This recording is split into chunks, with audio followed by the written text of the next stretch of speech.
Well, the first time that many of us heard the name Robyn Schall was during the pandemic. It was not a funny time, no, but that's when Robyn, a comedian, posted a video listing off her goals for 2020, which she had written before all hell broke loose, right? And then that list, compared to the reality of what was going on, it provided some much needed laughs for all of us. Now the video went viral, and since then the world has come back, and now Robyn Schall is back on tour and in person right now in our studio. Thank you for being here. Thank you for having me. Oh my gosh, I remember when I saw this video of you reading this, I was like, we were all dying. It was so fun. I mean, not dying. That's a terrible use of the word in that context. I apologize. But we were all laughing so hard.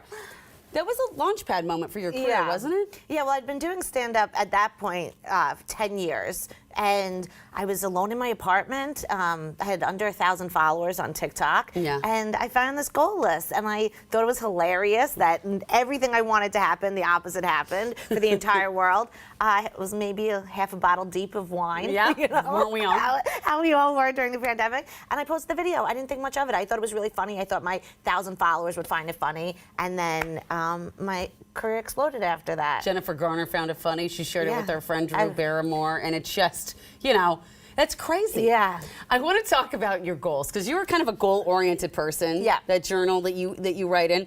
You make it happen, girl, just like you did with a Guinness Book of World Records event you recently attempted. Tell us about this. Okay, so who does this? So, you know, after that goals list, went viral, I gained all these followers, and I said, I really believe in manifestation. I believe you have to write it down. I believe you have to think it into existence. So with my followers, I said, let's make a list of goals and that we want to come true. Yeah. And we wrote it in magic marker on my closet door. Because again, I had this like tiny apartment in Manhattan where like the roaches and rats and I all lived together. So you could just write on the walls.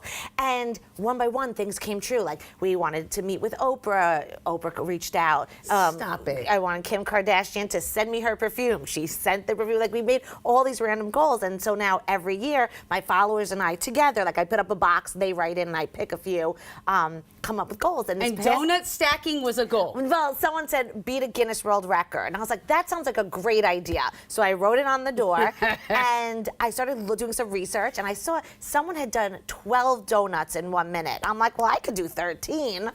And so we did 13. I mean, hey, there you have it. Stacking donuts, not for everyone. All right, I got to ask you, so you are touring now. You're back on the road. You're touring. Yeah. How has the audience been? It's great. It's so good because I performed for years to audiences who didn't know who I was. Right. Now I'm performing to my people, you know. Yeah. So it's so fun. I also happen to attract like the kindest, most fun people. Oh, I so love that. You go and you're surrounded by all these people who are just so happy and like it's just such a fun environment. It's the best. That's so great. You also have a podcast. I want to talk to you about that. It's called Call Waiting. What is the difference versus podcast versus stand-up? How does that one work? Well, one you're in. I mean, both are kind of live because it's a call-in show, so people are calling in to the podcast.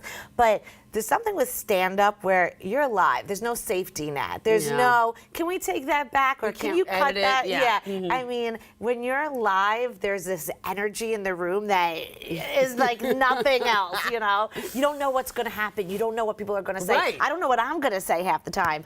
So there's something about that live that's extraordinary. But with the podcast, it's a call-in show. I have a different topic every week, and fans call in. And with their stories or advice or whatever, kind of same thing. I don't know what people are going to say. Well, okay, and I want to talk about one show in particular that she did where you had a specific type of person call in. You had your exes. Yes. All your ex-boyfriends. I mean, honestly, those are the calls I'm hoping to avoid. And yet you're like, hey, call me. Yeah. What did you ask them? Well, I was like, so one of them I dated for 6 years but haven't spoken to in 7. No, this was the guy that I thought I was going to marry and everything. Oh, this doesn't sound like a good idea. And I sent him a Facebook message because we don't have any contact. We have no, and I said, will you come on my podcast?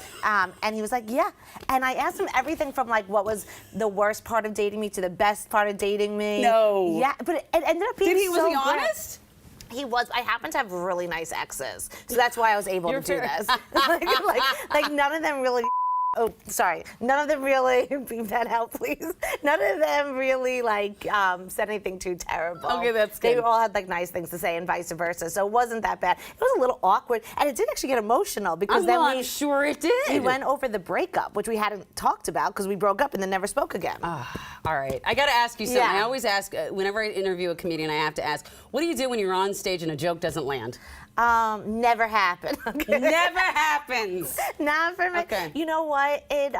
You work with it. You know, sometimes the job of a comic is to look at an audience and say, what do they want? Okay. Like, what type of humor do they want? So sometimes I'll start with, family stuff, and I see the crowd's not into not that. feeling it? So then I'll pivot into dating stuff, or maybe And then- that's okay. yeah, or maybe that's not working. So I'll do more crowd work.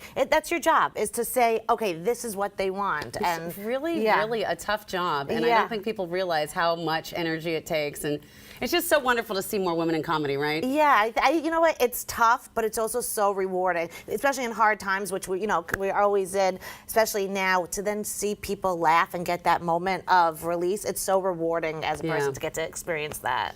Well, it's been absolutely rewarding to be able to chat with you today. Thank This has been you. so much fun. I wish we could talk with each other for hours. But I will. Hopefully, I'm gonna start listening to your podcast. And Yeah, it's wild, this podcast. all right. Well, Robyn's show is actually sold out tonight. You can catch her podcast, Call Waiting with Robyn Schall, and you will definitely take her call.